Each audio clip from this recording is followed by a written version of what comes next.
PSC ഇൻഫിനിറ്റിലേക്ക് എല്ലാവർക്കും സ്വാഗതം. Question code 154/2024 പ്രകാരം PSC നടത്തിയ പരീക്ഷയുടെ ഫൈനൽ ആൻസർ കീ പ്രകാരമുള്ള ചോദ്യോത്തരങ്ങളാണ് ഇന്നിവിടെ ചെയ്യാനായി പോകുന്നത്. ഇത് വരുന്ന എക്സാമുകൾക്കെല്ലാം നിങ്ങൾക്ക് തീർച്ചയായും ഉപകാരപ്പെടും. അപ്പോൾ വീഡിയോ സ്കിപ്പ് ചെയ്യാതെ മുഴുവനായും കാണുവാൻ ശ്രമിക്കുക.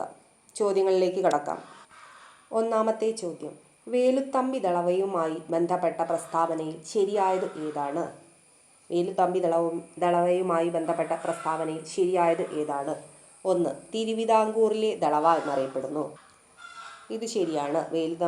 വേലുത്തമ്പി ദളവ അറിയപ്പെടുന്നത് തിരുവിതാംകൂറിലെ ദളവ എന്നാണ്. 2. ആധുനിക തിരുവിതാംകൂറിലെ ശില്പി.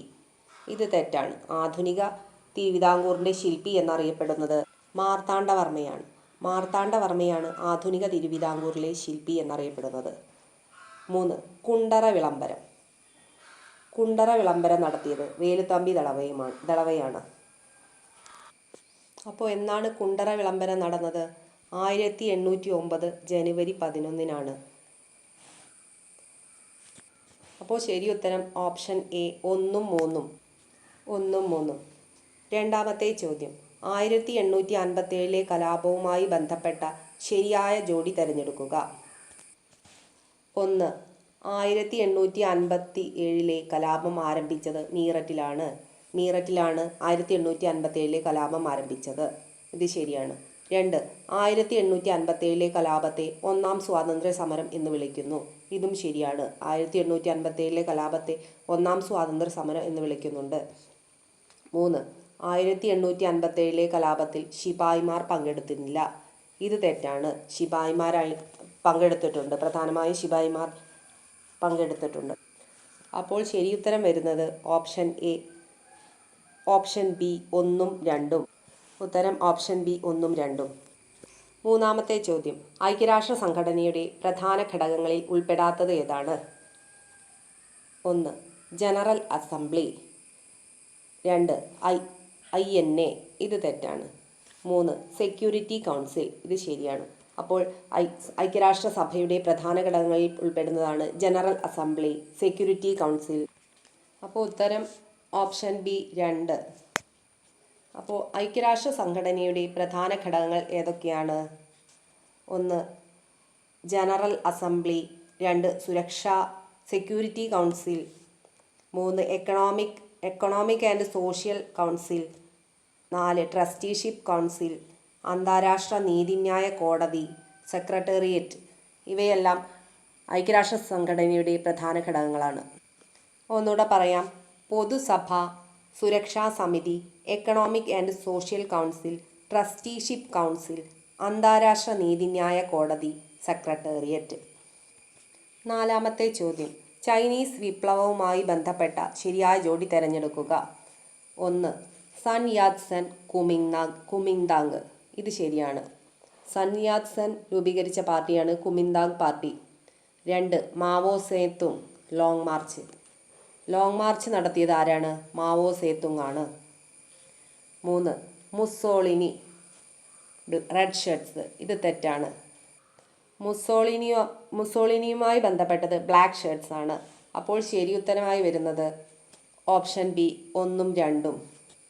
അപ്പോൾ ചൈനീസ് വിപ്ലവവുമായി ബന്ധപ്പെട്ട നേതാക്കന്മാരാണ് സൻ യാത് സെനും മാവോ സേതുങ്. അഞ്ചാമത്തെ ചോദ്യം: ബുദ്ധമതവുമായി ബന്ധപ്പെട്ട ശരിയായ ആശയങ്ങൾ തിരഞ്ഞെടുത്തെഴുതുക. 1. ത്രിരത്നങ്ങൾ. ഇത് തെറ്റാണ്. 2. അഷ്ടാംഗമാർഗം. ശരിയാണ്. 3. 4 മഹത് സത്യം. ഇതും ശരിയാണ്. അപ്പോൾ ശരിയുത്തരം ഓപ്ഷൻ എ 2ഉം 3ഉം. അഷ്ടാംഗമാർഗവും 4 മഹത് സത്യങ്ങളും ബുദ്ധമതവുമായി ബന്ധപ്പെട്ട ശരിയായ ആശയങ്ങളാണ്. ആറാമത്തെ ചോദ്യം: ഐക്യ കേരള രൂപീകരണത്തിന് ശേഷം കേരളത്തിൽ മുഖ്യമന്ത്രി പദത്തിൽ ഏറ്റവും കൂടുതൽ കാലം തുടർച്ചയായി അധികാരത്തിൽ ഇരുന്നതിൻ്റെ റെക്കോർഡ് പിണറായി വിജയൻ്റെ പേരിലാണ്. ആരുടെ റെക്കോർഡാണ് പിണറായി വിജയൻ മറികടന്നത്? ഉത്തരം ഓപ്ഷൻ സി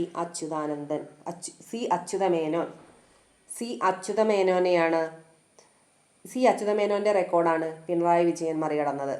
ഏഴാമത്തെ ചോദ്യം: എ. വർഷം മുഴുവൻ സൂര്യരശ്മികൾ ലംബമായി പതിക്കുന്ന മേഖലയാണ് മർദ്ദമേഖല.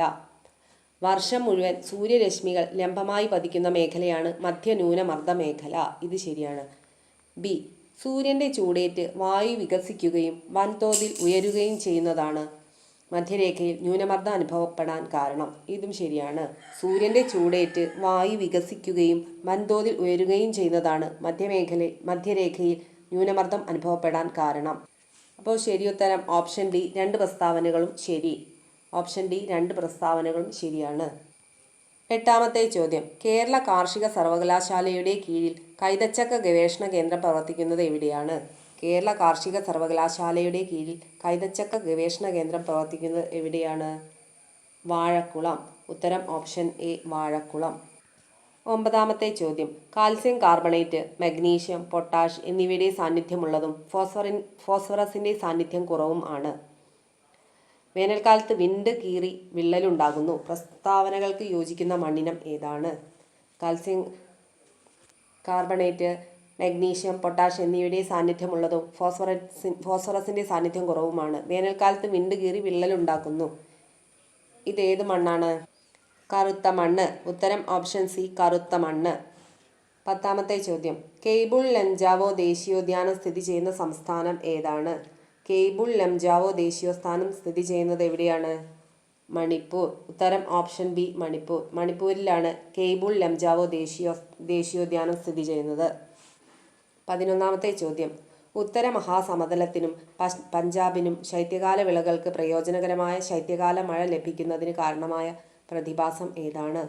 ഉത്തര മഹാസമതലത്തിലും പഞ്ചാബിലും ശൈത്യകാല വിളകൾക്ക് പ്രയോജനകരമായ ശൈത്യകാല മഴ ലഭിക്കുന്നതിന് കാരണമായ പ്രതിഭാസം ഏതാണ്? പശ്ചിമ അസ്വസ്ഥത. ഉത്തരം ഓപ്ഷൻ എ, പശ്ചിമ അസ്വസ്ഥത. 12ാമത്തെ ചോദ്യം. ഉപഗ്രഹ വിദൂര സംവേദനത്തിൽ വസ്തു പ്രതിഫലിപ്പിക്കുന്ന ഊർജത്തിൻ്റെ അളവാണ് സംവേദകങ്ങൾ പകർത്തുക. ഇത് എന്ത് പേരിലാണ് അറിയപ്പെടുക? ഉപഗ്രഹ വിദൂര സംവേദനത്തിൽ വസ്തു പ്രതിഫലിപ്പിക്കുന്ന ഊർജത്തിൻ്റെ അളവാണ് സംവേദകങ്ങൾ പകർത്തുക. ഇത് എന്ത് പേരിലാണ് അറിയപ്പെടുന്നത്? ഉത്തരം ഓപ്ഷൻ സി, സ്പെക്ട്രൽ സിഗ്നേച്ചർ. 13ാമത്തെ ചോദ്യം. പ്ലാനിംഗ് കമ്മീഷന് പകരം നിലവിൽ വന്ന നീതി ആയോഗ് ഇന്ത്യയുടെ വികസനത്തിനായി വിഭാവനം ചെയ്ത പ്രധാന പദ്ധതികളിൽ അനുയോജ്യമല്ലാത്തത് ഏതാണ്? 1. ADP, aspirational district programme. ഇത് ശരിയാണ്. 2. AIM, Atal innovation mission. ഇതും ശരിയാണ്. 3. SDG India index. ഇതും ശരിയാണ്. 4. Transforming India lecture series. അപ്പോൾ ഇവയെല്ലാം നീതി ആയോഗുമായി ബന്ധപ്പെട്ടതാണ്. ശരി ഉത്തരം ഓപ്ഷൻ സി, എല്ലാം അനുയോജ്യമാണ്. എല്ലാം ശരിയാണ്. അപ്പോൾ ഉത്തരം ഓപ്ഷൻ സി, എല്ലാം ശരിയാണ്. 14ാമത്തെ ചോദ്യം. ഉൽപാദന പ്രക്രിയയിൽ പങ്കെടുക്കുന്ന അധ്വാന ശേഷിയുള്ള ജനങ്ങളാണ് മാനവ വിഭവം. മാനവ വിഭവത്തെ മനുഷ്യ മൂലധനമാക്കി മാറ്റുന്നതിനെ സ്വാധീനിക്കുന്ന ഘടകങ്ങളാണ്: 1. വിദ്യാഭ്യാസം, ബി. ആരോഗ്യം, സി. കുടിയേറ്റം, ഡി. തൊഴിൽ പരിശീലനം, ഇ. വിവരലഭ്യത. വിദ്യാഭ്യാസം, ആരോഗ്യം, കുടിയേറ്റം, തൊഴിൽ പരിശീലനം, വിവരലഭ്യത ഇവയെല്ലാം മാനവ വിഭവത്തെ മനുഷ്യ മൂലധനമാക്കി മാറ്റുന്നതിനെ സ്വാധീനിക്കുന്ന ഘടകങ്ങളാണ്. അപ്പോൾ ശരിയുത്തരം ഓപ്ഷൻ ഡി, എല്ലാം ശരിയാണ്. 15ാമത്തെ ചോദ്യം. ചേരുംപടി ചേർക്കുക. എ. ഉദാരവൽക്കരണം. ബിസിനസ് രംഗത്ത് ഗവൺമെൻറ് ഏർപ്പെടുത്തിയ നിയന്ത്രണങ്ങൾ പരമാവധി കുറയ്ക്കുക. ഉദാരവൽക്കരണം എന്ന് ഉദ്ദേശിക്കുന്നത് ബിസിനസ് രംഗത്ത് ഗവൺമെൻറ് ഏർപ്പെടുത്തിയ നിയന്ത്രണങ്ങൾ പരമാവധി കുറയ്ക്കുക എന്നതാണ്. ബി. സ്വകാര്യവൽക്കരണം. സ്വകാര്യവൽക്കരണം എന്നാൽ ഗവൺമെൻറ് ഉടമസ്ഥതയിലുള്ള കമ്പനികൾ സ്വകാര്യ മേഖലയിലേക്ക് വിറ്റഴിക്കുക. ഗവൺമെൻറ് ഉടമസ്ഥതയുള്ള കമ്പനികൾ സ്വകാര്യ മേഖലയ്ക്ക് വിറ്റഴിക്കുന്നതാണ് സ്വകാര്യവൽക്കരണം. ആഗോളവൽക്കരണം എന്ന് പറഞ്ഞാൽ വിദേശ വ്യാപാരം വർദ്ധിപ്പിക്കാനാണ് ചെയ്യുന്നത്. വിദേശ വ്യാപാരം വർദ്ധിപ്പിക്കാനാണ് ആഗോളവൽക്കരണം. ഉത്തരം ഓപ്ഷൻ ബി. ശരി ഉത്തരം ഓപ്ഷൻ ബി. 16-ാമത്തെ ചോദ്യം. ചേരുംപടി ചേർക്കുക. എ. പ്രകടമായ തൊഴിലില്ലായ്മ. അതായത് തൊഴിൽ ചെയ്യാൻ സന്നദ്ധരായിട്ടും തൊഴിൽ ലഭിക്കാത്ത അവസ്ഥയാണ് പ്രകടമായ തൊഴിലില്ലായ്മ. ഘടനാപരമായ തൊഴിലില്ലായ്മ എന്നതുകൊണ്ട് ഉദ്ദേശിക്കുന്നത് സാങ്കേതിക വിദ്യയുടെ പ്രയോഗം മൂലം തൊഴിൽ നഷ്ടമാകുന്ന അവസ്ഥ. സാങ്കേതിക വിദ്യയുടെ പ്രയോഗം മൂലം തൊഴിൽ നഷ്ടമാകുന്ന അവസ്ഥയാണ് ഘടനാപരമായ തൊഴിലില്ലായ്മ. സി. കാലികമായ തൊഴിലില്ലായ്മ. കാലികമായ തൊഴിലില്ലായ്മ എന്നത് പ്രത്യേക കാലത്ത് മാത്രം തൊഴിൽ ലഭിക്കുകയും മറ്റ് സമയം തൊഴിൽ ഇല്ലാതാവുകയും ചെയ്യുക. പ്രത്യേക കാലത്ത് മാത്രം തൊഴിൽ ലഭിക്കുകയും മറ്റ് സമയം തൊഴിൽ ഇല്ലാതാവുകയും ചെയ്യുക. ഇതാണ് കാലികമായ തൊഴിലില്ലായ്മ. ഡി. പ്രച്ഛന്ന തൊഴിലില്ലായ്മ. പ്രച്ഛന്ന തൊഴിലില്ലായ്മ എന്നാൽ വേണ്ടതിലധികം ആളുകൾ ഒരു തൊഴിലിൽ ഏർപ്പെടുന്നു. ഒരുപാട് ആൾക്കാർ ഒരു തൊഴിലിൽ ഏർപ്പെടുന്നതാണ് പ്രച്ഛന്ന തൊഴിലില്ലായ്മ. അപ്പോൾ ശരി ഉത്തരം ഓപ്ഷൻ ബി. ഓപ്ഷൻ ബി ആണ് ശരി ഉത്തരം. 17-ാമത്തെ ചോദ്യം. ചേരുംപടി ചേർത്തെഴുതുക. 1. ഒന്നാം പഞ്ചവത്സര പദ്ധതി എന്തിനാണ് പ്രാധാന്യം നൽകിയത്? കൃഷിക്ക്. ഒന്നാം പഞ്ചവത്സര പദ്ധതിയുടെ പ്രധാന ലക്ഷ്യം കൃഷിയാണ്. കൃഷിക്കാണ് ഒന്നാം പഞ്ചവത്സര പദ്ധതി പ്രാധാന്യം നൽകിയത്. ബി. രണ്ടാം പഞ്ചവത്സര പദ്ധതി. രണ്ടാം പഞ്ചവത്സര പദ്ധതി അറിയപ്പെടുന്നത് PC മഹലനോബിസ് പദ്ധതി എന്നാണ്. PC മഹലനോബിസ് പദ്ധതിയാണ് രണ്ടാം പഞ്ചവത്സര പദ്ധതി എന്നറിയപ്പെടുന്നത്. സി. മൂന്നാം പഞ്ചവത്സര പദ്ധതി. മൂന്നാം പഞ്ചവത്സര പദ്ധതി അറിയപ്പെടുന്നത് ഗാഡ്ഗിൽ യോജന എന്നാണ്. ഗാഡ്ഗിൽ യോജന എന്നറിയപ്പെടുന്ന പദ്ധതിയാണ് മൂന്നാം പഞ്ചവത്സര പദ്ധതി. ഡി. ഒൻപതാം പഞ്ചവത്സര പദ്ധതി. ഒൻപതാം പഞ്ചവത്സര പദ്ധതിയുടെ ലക്ഷ്യമാണ് സാമൂഹിക നീതിയിലും സമത്വത്തിലും അധിഷ്ഠിതമായ വളർച്ച. സാമൂഹ്യ നീതിയിലും സമത്വത്തിലും അധിഷ്ഠിതമായ വളർച്ച. ഈ 11-ാം പഞ്ചവത്സര പദ്ധതി ലക്ഷ്യമായത് ഇൻക്ലൂസീവ് ഗ്രോത്ത്. 11-ാം പഞ്ചവത്സര പദ്ധതിയുടെ ലക്ഷ്യമാണ് ഇൻക്ലൂസീവ് ഗ്രോത്ത്. അപ്പോൾ ശരി ഉത്തരം ഓപ്ഷൻ എ. ശരി ഉത്തരം ഓപ്ഷൻ എ. 18-ാമത്തെ ചോദ്യം. ഒരു ബജറ്റിലെ മൊത്തം ചിലവിൽ നിന്ന് മൊത്തം വരവ് കുറച്ചാൽ കിട്ടുന്നതാണ് ബജറ്റ് കമ്മി. അതേസമയം കടം വാങ്ങൽ ഒഴികെയുള്ള മൊത്തം വരവ് മൊത്തം ചിലവിൽ നിന്ന് കുറച്ചാൽ കിട്ടുന്നതാണ് ധനക്കമ്മി. ഇന്ത്യയുടെ യൂണിയൻ ബജറ്റ് 2024-25 പ്രകാരം GDPയുടെ എത്ര ശതമാനമാണ് ധനക്കമ്മി? ഉത്തരം ഓപ്ഷൻ ബി 5.1%. 5.1%. 19-ാമത്തെ ചോദ്യം. യൂണിയൻ ബജറ്റ് 2024-25 പ്രകാരം പ്രഖ്യാപിക്കപ്പെട്ട റെയിൽവേ കോറിഡോറുകളിൽ ഉൾപ്പെടാത്തത് ഏതാണ്? യൂണിയൻ ബജറ്റ് 2024-25 പ്രകാരം പ്രഖ്യാപിക്കപ്പെട്ട റെയിൽവേ കോറിഡോറുകളിൽ ഉൾപ്പെടാത്തത് ഏതാണ്? ഉത്തരം ഓപ്ഷൻ ഡി സമുദ്രോൽപ്പന്നങ്ങൾ സുഗന്ധദ്രവ്യങ്ങൾ കോറിഡോർ. ഓപ്ഷൻ ഡി ആണ്. അപ്പോൾ ഏതൊക്കെയാണ് ഉൾപ്പെടുന്നത്? എ. ഊർജം, ധാതു സമ്പത്ത്, സിമന്റ് കോറിഡോർ. ബി. തുറമുഖങ്ങളെ ബന്ധിപ്പിക്കുന്ന കോറിഡോർ. സി. ഉയർന്ന ട്രാഫിക് ഡെൻസിറ്റി കോറിഡോർ. 20-ാമത്തെ ചോദ്യം. പഞ്ചായത്ത് രാജ് സമ്പ്രദായത്തിൽ ത്രിതല പഞ്ചായത്തിന് പകരം ദ്വിതല പഞ്ചായത്ത് ശുപാർശ ചെയ്ത കമ്മിറ്റി ഏതാണ്? പഞ്ചായത്ത് രാജ് സമ്പ്രദായത്തിൽ ത്രിതല പഞ്ചായത്തിന് പകരം ദ്വിതല പഞ്ചായത്ത് ശുപാർശ ചെയ്ത കമ്മിറ്റി ഏതാണ്? ഉത്തരം option B Ashok Mehta committee. Option B Ashok Mehta committee. Ashok Mehta കമ്മിറ്റിയാണ് പഞ്ചായത്ത് രാജ് സമ്പ്രദായത്തിൽ ത്രിതല പഞ്ചായത്തിന് പകരം ദ്വിതല പഞ്ചായത്ത് ശുപാർശ ചെയ്ത കമ്മിറ്റി. 21-ാമത്തെ ചോദ്യം. PSC ഡിലീറ്റ് ചെയ്തിട്ടുണ്ട്. 22-ാമത്തെ ചോദ്യം. അംഗങ്ങളുടെ കൂറുമാറ്റം നിർത്തലാക്കിയ ഭരണഘടനാ ഭേദഗതി ഏതാണ്? അംഗങ്ങളുടെ കൂറുമാറ്റം നിർത്തലാക്കിയ ഭരണഘടനാ ഭേദഗതിയാണ് 52-ാം ഭേദഗതി. ഉത്തരം ഓപ്ഷൻ ഡി 52-ാം ഭേദഗതി. 23-ാമത്തെ ചോദ്യം. കൺകറന്റ് സബ്ജക്റ്റിൽ ഉൾപ്പെട്ട വിഷയം ഏതാണ്? കൺകറന്റ് ലിസ്റ്റിൽ ഉൾപ്പെട്ട വിഷയം ഏതാണ്? ഉത്തരം ഓപ്ഷൻ ബി വിദ്യാഭ്യാസം. വിദ്യാഭ്യാസമാണ് കൺകറന്റ് ലിസ്റ്റിൽ ഉൾപ്പെട്ടത്. 24-ാമത്തെ ചോദ്യം. നിർദ്ദേശക തത്വങ്ങളിൽ ഉൾപ്പെടാത്തത് ഏതാണ്? നിർദ്ദേശക തത്വങ്ങളിൽ ഉൾപ്പെടാത്തത് ഏതാണ്? ഉത്തരം ഓപ്ഷൻ എ അയിത്ത നിർമ്മാർജ്ജനം. അപ്പോൾ നിർദ്ദേശക തത്വങ്ങളിൽ ഉൾപ്പെടുന്നത് ഏതൊക്കെയാണ്? ബി കൃഷിയും മൃഗപരിപാലനവും. സി ഏകീകൃത സിവിൽ നിയമം. ഡി.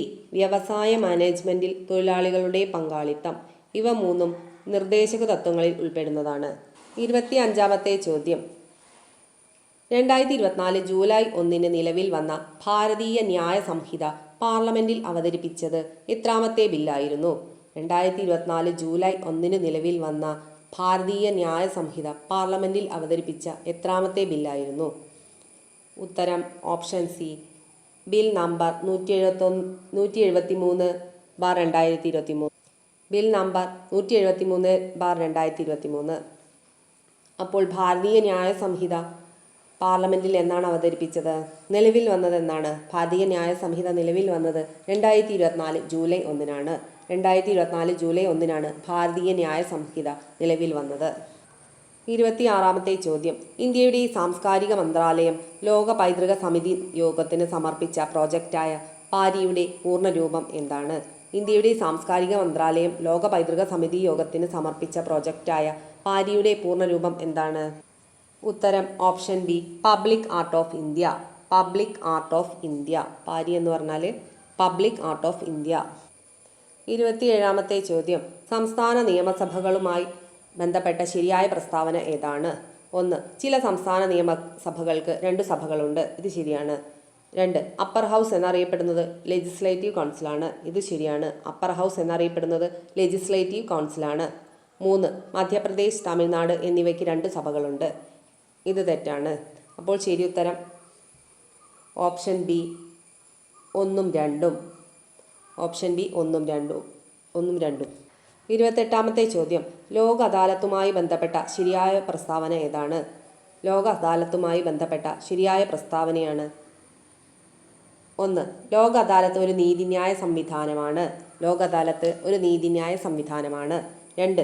ജനങ്ങളുടെ കോടതി എന്നാണ് ഇത് അർത്ഥമാക്കുന്നത്. ജനങ്ങളുടെ കോടതി എന്നാണ് ഇത് അർത്ഥമാക്കുന്നത്. 3. താമസം കൂടാതെ കേസുകൾ തീർപ്പാക്കുക എന്നുള്ളതാണ് ഇതിൻ്റെ ലക്ഷ്യം.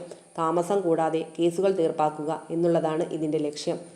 അപ്പോൾ ശരി ഉത്തരം option C, all of the above. All of the above. ഉത്തരം option C, all of the above. 29-ാമത്തെ ചോദ്യം. കല്ലേൻ പൊക്കുടനുമായി ബന്ധപ്പെട്ട് ശരിയായ പ്രസ്താവന ഏതാണ്? കല്ലേൻ പൊക്കുടനുമായി ബന്ധപ്പെട്ട് ശരിയായ പ്രസ്താവന ഏതാണ്? 1. പ്രസിദ്ധനായ സാമൂഹ്യ പരിഷ്കർത്താവാണ്. അദ്ദേഹം പ്രസിദ്ധനായ സാമൂഹ്യ പരിഷ്കർത്താവാണ്. 2. പ്രസിദ്ധനായ പരിസ്ഥിതി സംരക്ഷകനാണ്. അദ്ദേഹം പ്രസിദ്ധനായ പരിസ്ഥിതി സംരക്ഷകനാണ്. 3. ആന്ധ്രാപ്രദേശാണ് സ്വദേശം. ഇത് തെറ്റാണ്. അദ്ദേഹം കേരളക്കാരനാണ്. അദ്ദേഹത്തിൻ്റെ സ്വദേശം കേരളമാണ്. അപ്പോൾ ശരി ഉത്തരം ഓപ്ഷൻ സി 1ഉം 2ഉം. ശരി ഉത്തരം ഓപ്ഷൻ സി 1ഉം 2ഉം മാത്രം. 30-ാമത്തെ ചോദ്യം. തണ്ണീർമുക്കം ബണ്ടുമായി ബന്ധപ്പെട്ട ശരിയായ പ്രസ്താവന ഏതാണ്? 1. വേമ്പനാട്ട് കായലിന് കുറുകെയാണ് ഇത് നിർമ്മിച്ചിരിക്കുന്നത്. ഇത് ശരിയാണ്. വേമ്പനാട്ട് കായലിന് കുറുകെയാണ് തണ്ണീർമുക്കം ബണ്ട് നിർമ്മിച്ചിരിക്കുന്നത്. 2. തണ്ണീർമുക്കം ബണ്ട് ആലപ്പുഴ, പത്തനംതിട്ട ജില്ലകളെ തമ്മിൽ ബന്ധിപ്പിക്കുന്നു. ഇത് തെറ്റാണ്. 3. ഇതിനെ രാജ്യത്തെ ഏറ്റവും വലിയ മൺ റെഗുലേറ്ററായി കണക്കാക്കുന്നു. അപ്പോൾ ശരി ഉത്തരം ഓപ്ഷൻ ഡി 1ഉം 3ഉം മാത്രം. ഓപ്ഷൻ ഡി 1ഉം 3ഉം മാത്രം. വീഡിയോ എല്ലാവർക്കും ഉപകാരപ്പെട്ടു എന്ന് കരുതുന്നു. വീഡിയോ ഇഷ്ടപ്പെട്ടാൽ എല്ലാവരും സബ്സ്ക്രൈബ് ചെയ്യാനും ലൈക്ക് ചെയ്യാനും കമൻറ്റ് ചെയ്യാനും മറക്കരുത്. എല്ലാവർക്കും നന്ദി.